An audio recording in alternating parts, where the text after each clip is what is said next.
Le 12 juin 1944, en Normandie, France. L'Oberhof Hans Vauber se tapissait dans une ferme en ruine, tandis que les obus américains s'approchaient inexorablement à chaque salve. Au milieu de la fumée et des décombres, il perçut non pas le hurlement de l'artillerie, mais un autre bruit. Le grondement profond et mécanique de moteurs, des centaines, des milliers d'entre eux. Un chœur interminable qui semblait surgir de la terre elle-même.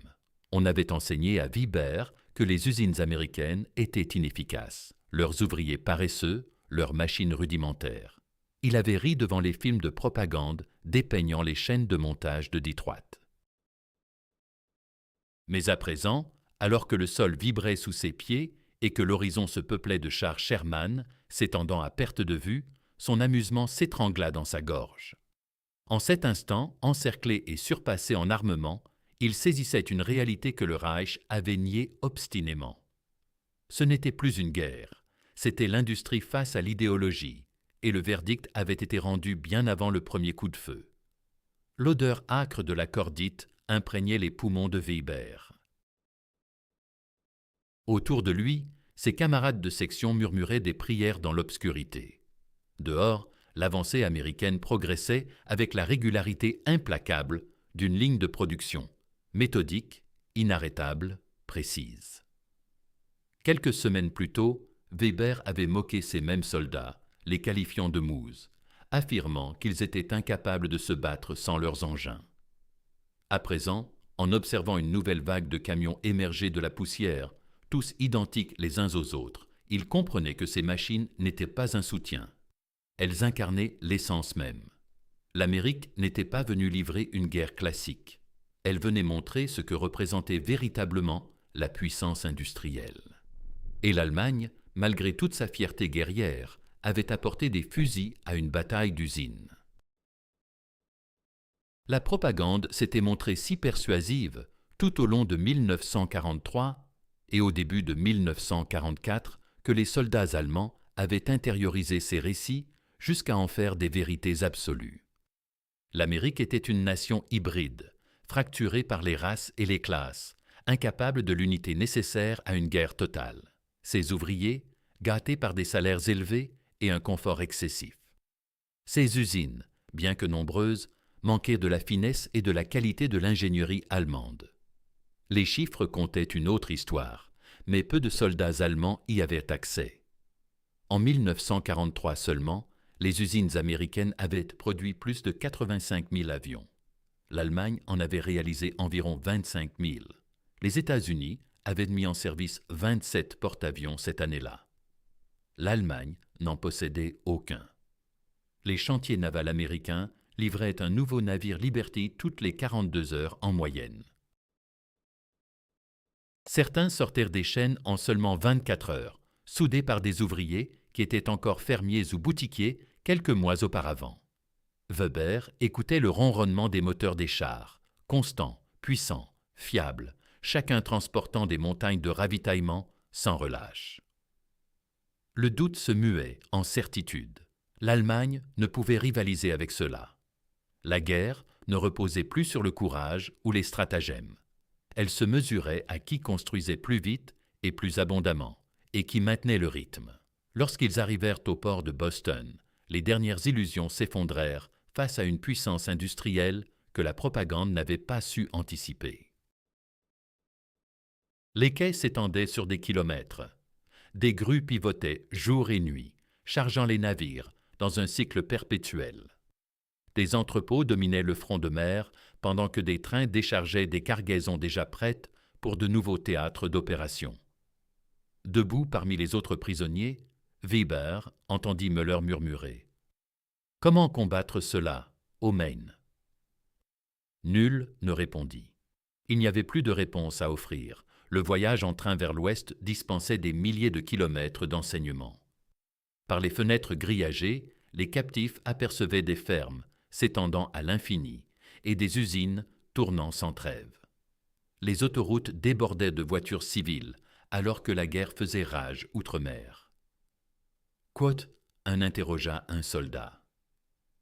En observant les aciéries de Chicago illuminées, Weber vit une production qui éclipsait tout ce que l'Allemagne pouvait accomplir. La prise de conscience s'abattit lourdement sur les prisonniers. Ils avaient affronté une nation qui n'avait pas encore mobilisé toutes ses ressources. Les Américains continuaient de rouler en automobile et de bien manger pendant que leurs usines approvisionnaient des fronts lointains. L'Allemagne exigeait des sacrifices, mais peinait à suivre. L'Amérique activait simplement ses chaînes de montage et laissait l'élan industriel trancher le sort des batailles. Au camp Stark, dans le New Hampshire, la réalité bascula une fois de plus. Les baraquements étaient simples mais secs, chauffés et bien organisés. Des matelas adoucissaient les couchettes, les latrines restaient propres et une routine supplantait le désordre. Après des années de privation sur le terrain, ce camp paraissait étrangement douillet, soulignant des contrastes que Weber n'avait jamais imaginés en captivité. Les repas finirent par briser les ultimes résistances. Le petit déjeuner proposait des œufs, du bacon, du pain grillé et du vrai café. Le déjeuner et le dîner incluaient de la soupe, de la viande, des légumes, voire un dessert. Les portions surpassaient celles d'une époque de paix. Weber prit 15 livres en quelques mois, comme beaucoup de prisonniers, et se demanda comment une nation en guerre pouvait nourrir ses ennemis mieux que ses propres familles. La réponse l'entourait de toutes parts. L'agriculture américaine, mécanisée au-delà de ce que l'Allemagne pouvait imaginer, générait d'immenses surplus. Des tracteurs et des moissonneuses-batteuses avaient supplanté le travail manuel, nourrissant à la fois les Alliés et les prisonniers. Cette efficacité se moquait des idéologies. Bientôt, des affectations de travail furent organisées, dirigeant les captifs vers des fermes et des camps où l'effort était ardu mais bien structuré. Ils recevaient des salaires modestes et un emploi du temps rigoureux. Weber œuvrait sur une exploitation du New Hampshire sous la direction de Johnston, un cultivateur austère mais équitable qui lui confiait les machines et les tâches importantes sans aucune menace. Un après-midi, Johnston l'interrogea. Weber acquiesça. Johnston haussa les épaules. Et ce fut tout. Pas de discours sur la démocratie, pas de leçons de propagande, juste une reconnaissance simple de la réalité et une attention portée au boulot quotidien. C'était si typiquement américain que Weber faillit éclater de rire. En Allemagne, tout tournait autour de l'idéologie. Ici, l'idéologie passait après l'action concrète. Cette prise de conscience culturelle arriva de manière graduelle, puis soudaine. Les responsables du camp autorisaient les journaux, censurés mais récents. Les prisonniers lisaient les comptes rendus du succès du débarquement, des progrès des forces américaines en France. Ils découvraient les chiffres des pertes et restaient abasourdis par l'honnêteté avec laquelle l'Amérique admettait ses morts. La propagande allemande les aurait occultés ou présentés comme des triomphes. Des bibliothèques virent le jour. Des livres en allemand, choisis avec soin, mais étonnamment variés. De l'histoire, de la philosophie, des sciences et même une littérature que les nazis avaient interdite. Weber se plongea à nouveau dans les écrits de Gertrude, se rappelant ce qu'avait été la culture allemande avant que le Reich ne la déforme en quelque chose d'illisible. La musique sauva l'âme de certains hommes. Un violoniste du nom de Klaus Schmidt monta un petit orchestre. Les autorités du camp fournirent de vrais instruments, pas des bricolages de prisonniers. En quelques semaines, l'ensemble interprétait Beethoven et Mozart pour les codétenus et des visiteurs américains intrigués. Schmidt pleura lors de leur première exécution de la 9e symphonie. « Je croyais ne plus jamais entendre ça », confia-t-il. « Je pensais que la guerre avait anéanti la beauté. Mais ici, dans un camp de prisonniers du New Hampshire, la beauté perdurait, elle s'épanouissait. » La fracture entre les prisonniers s'accentua au fil des mois. Des nazis purs et durs comme Hermann Müller s'accrochaient à leurs convictions avec une ferveur désespérée. Ils formaient des bandes, imposaient une discipline, punissaient quiconque se montrait trop amical envers les Américains. Un jeune captif nommé Peter Vogel commit l'erreur de remercier un garde en anglais. Cette nuit-là, il fut roué de coups aux toilettes. Quote 5. Mais Weber commençait à ne rien oublier. Il se remémorait tout ce que la propagande avait effacé de sa mémoire. Il se rappelait que les humains pouvaient exister sans peur omniprésente, que l'efficacité n'exigeait pas la cruauté, que la force naissait, non pas en menaçant les siens, mais en leur donnant des motifs de s'investir avec enthousiasme. Les gardes américains repérèrent ces tensions internes, sans intervenir franchement. Ils laissaient les Allemands se gérer eux-mêmes, observant pour identifier les meneurs. C'était une opération de renseignement discrète, camouflée en laisser-aller bienveillant. En scrutant la hiérarchie carcérale, les Américains distinguaient précisément quels prisonniers restaient des fanatiques dangereux et lesquels commençaient à douter. Baber se rangeait parmi les intermédiaires en expansion, pas encore prêts à adopter l'Amérique, mais incapables de nier l'évidence. Ils accomplissaient leur corvée, prenaient leur repas et se demandaient en silence ce qui surviendrait à la fin de la guerre, s'ils désireraient seulement rentrer chez eux. L'hiver apporta une liberté inattendue. Le camp prépara une fête de Noël. L'orchestre joua. Quelqu'un avait cuit du Stollen, le pain de Noël allemand traditionnel, avec des ingrédients américains. Les gardes se tenaient en retrait, permettant aux prisonniers de célébrer avec peu de surveillance. Weber était assis dans la salle commune, dégustant du Stollen et buvant du café, tandis que le violon de Schmitt entonnait Douce nuit en allemand. Autour de lui, des hommes qui avaient combattu pour le Reich de Hitler se trouvaient maintenant paisiblement en terre ennemie, traités avec plus d'humanité que leur propre régime n'en avait accordé à ses citoyens. L'ironie était accablante et révélatrice. « Nous avons perdu », murmura Faber à l'homme à ses côtés. « Quote 7 », répondit celui-ci sans réelle conviction. Cote 8. L'autre ne protesta pas. Dans le silence entre les notes du violon, ils comprirent tous deux. Le printemps 1945 annonça l'effondrement de l'Allemagne. Les prisonniers se massèrent autour des radios pour entendre les conditions de capitulation. Certains pleurèrent, d'autres fêtèrent discrètement. Müller tempêtait, clamant que c'étaient des mensonges alliés et que le Reich renaîtrait. Mais la plupart ressentirent un soulagement engourdi. C'était fini. Enfin, c'était fini. La question était désormais, et après? Les officiels américains entamèrent des entretiens avec les captifs, évaluant qui pouvait rentrer sans risque en Allemagne et qui représentait encore une menace. Le tour de Weber arriva fin mai. « Vous voulez rentrer chez vous, Oberstleutnant » demanda l'officier américain. Weber repensa à sa famille, à sa mère si elle avait réchappé au bombardement, à sa sœur à Hambourg, survivant au milieu des décombres. Puis son esprit se tourna vers la ferme où il avait œuvré. Les repas quotidiens, l'absence de terreur, la dignité sereine d'un labeur honnête, libéré de toute idéologie toxique. Quote 10, avoua-t-il. Quote 11. L'expression de l'officier s'adoucit. C'est à vous de le découvrir. Mais sachez que vous avez été un bon ouvrier, sans jamais causer de problème. Si vous souhaitiez demeurer ici, des programmes existent. Nous aurons besoin de bras pour la reconstruction. Restez en Amérique. Une idée qui aurait relevé de la trahison 2 ans plus tôt. Désormais, ce n'était qu'une option. Weber ne répondit pas sur le champ. L'officier ne le pressa pas. Au fil des semaines suivantes, les camps se vidèrent progressivement. Les premiers groupes rentrèrent en Allemagne, dans une patrie brisée sous occupation alliée.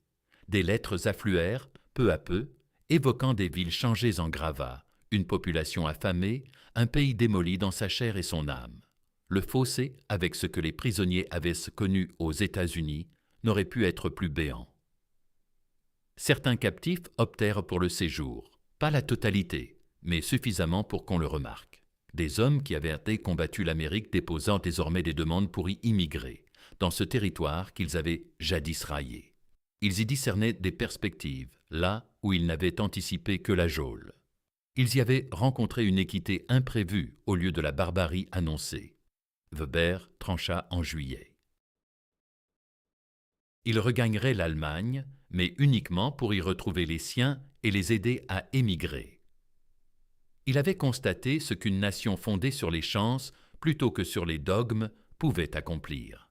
Il avait vu des ouvriers respectés au lieu d'être terrorisés. Il avait observé un système qui n'exigeait pas la fidélité par la contrainte, car il la méritait par sa pure efficacité. Il aspirait à cela pour son avenir, pour les enfants qu'il pourrait avoir. Le dernier jour à la ferme, Johnston lui serra la main. L'agriculteur s'interrompit. Weber inclina la tête, incapable de prononcer un mot. 3 ans auparavant, il aurait abattu cet homme sans un battement de cils. À présent, il le considérait presque comme un ami. Le voyage de retour vers l'Europe fut mélancolique. Le prisonnier s'appuya au bastingage du navire, observant l'Amérique s'estomper à l'horizon. Plus personne ne se moquait. Plus personne ne raillait la mollesse ou l'inefficacité américaine. Ils avaient vu la réalité, l'avaient vécue, en avaient été transformés. « J'ai tout raconté à ma femme », murmura un homme à voix basse. Sur la nourriture, le travail, la façon dont on nous traitait. Elle n'a rien voulu savoir. Elle a dit que c'était de la propagande qu'on nous avait obligés à rédiger. Weber comprenait. Comment les gens là-bas pourraient-ils y croire? On leur avait seriné pendant des années que l'Amérique était faible, corrompue, décadente.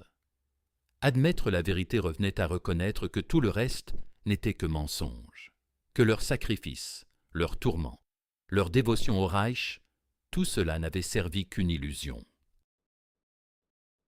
C'était peut-être le dernier legs des Américains aux prisonniers. Non pas les repas, la musique ou le traitement humain, mais le poids de la vérité, la conscience d'avoir lutté pour un mirage contre une nation qui, malgré ses failles, avait édifié quelque chose de tangible, de fonctionnel. À l'approche de la côte allemande, Weber songea aux usines de Detroit et de Chicago qu'il avait vues, aux fermes du New Hampshire, à l'efficacité modeste d'un ordre social qui prima les résultats sur les doctrines. Il repensa à la poignée de main de Johnston, au violon de Schmidt, à la dignité paisible d'un travail sans crainte. Puis il envisagea la reconstruction, l'avenir de l'Allemagne, la possibilité que sa patrie dévastée tire des leçons de ses adversaires, qu'elle avait ignorées de ses alliés. La réponse mettrait des décennies à se dessiner, mais la question en soi marquait un progrès. On ne pouvait interroger la manière de rebâtir sans confesser avoir mal construit au départ. Le bateau accosta à Bremerhaven par un matin gris d'août 1945. L'Allemagne à laquelle Weber revenait était méconnaissable.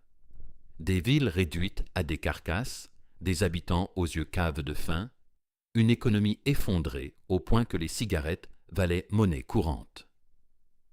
Voilà le puissant Reich, promis pour 1000 ans. Il n'en avait tenu que 12, étouffé par sa propre propagande. Weber se tenait sur le quai, contemplant sa terre natale avec un regard neuf, un regard qui avait assisté aux chaînes de montage américaines, qui s'était nourri de l'abondance américaine, qui avait saisi ce qu'était la vraie force quand elle ne reposait ni sur la terreur, ni sur le mensonge. Les autres prisonniers rapatriés se fondirent dans les ruines, emportant chacun leur récit.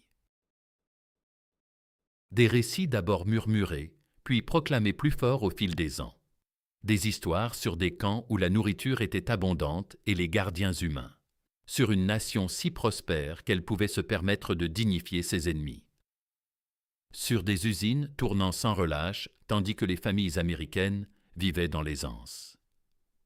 Ces récits finiraient par intégrer le réveil de l'Allemagne, contribuant à sa longue et douloureuse prise de conscience que l'idéologie qu'elle avait adoptée n'avait conduit qu'à la ruine, et que les adversaires qu'elle avait raillés s'étaient révélés plus solides, non en dépit de leurs principes, mais précisément grâce à eux.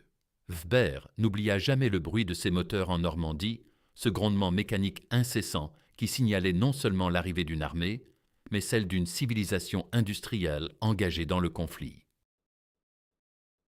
Autrefois, il s'était moqué de ces machines, les qualifiant de béquilles pour des soldats trop faibles pour combattre comme de vrais guerriers.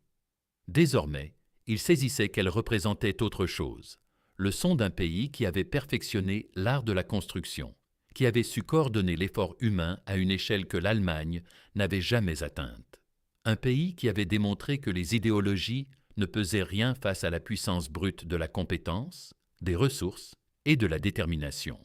Dans les années suivantes, tandis que l'Allemagne se relevait sous la supervision alliée, Weber observa la métamorphose de son pays, vit comment il intégrait certains de ses principes, la démocratie, l'efficacité des marchés, le respect des droits individuels, et comment il retrouvait la prospérité, mais d'une manière nouvelle, sans l'arrogance ni la cruauté d'antan.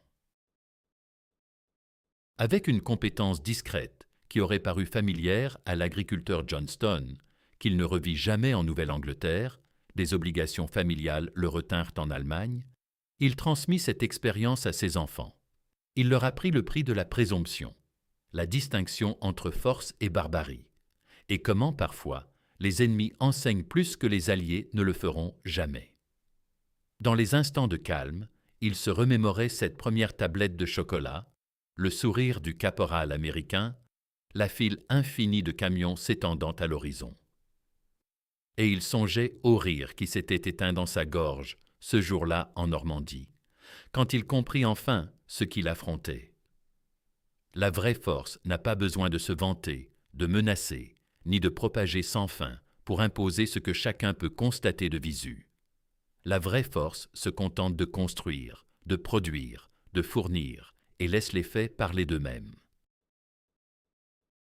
Telle fut la leçon de l'Amérique à Hans Vauber et à des milliers d'autres comme lui. Une leçon apprise dans des camps de prisonniers plus humains que leur propre casernement. Une leçon qui résonnerait à travers les générations, modifiant non seulement des soldats isolés, mais contribuant à transformer une nation entière. Ils étaient arrivés en captifs, moqueurs et orgueilleux. Ils repartirent assagis, instruits et changés à jamais, non par la cruauté, la propagande ou la contrainte, mais par la puissance irrésistible d'un système efficace qui nourrissait sa population, qui édifiait sans s'effondrer, qui prouvait que force et humanité n'étaient pas contraires, mais complémentaires. Au final, cette leçon contribua plus à consolider la paix qu'aucune armée n'avait fait pour remporter la guerre. Et dans la reconstruction silencieuse d'une Allemagne brisée, dans la prospérité qui naîtrait finalement des décombres, elle porterait des fruits qu'aucun prisonnier ni geôlier n'aurait pu anticiper, lorsqu'ils avaient débarqué pour la première fois à Boston Harbor, s'attendant à la brutalité et découvrant quelque chose de bien plus subversif pour leur vision du monde, une compétence simple et irréfutable. Le rire s'était tu, l'apprentissage avait commencé, et l'histoire s'était écrite.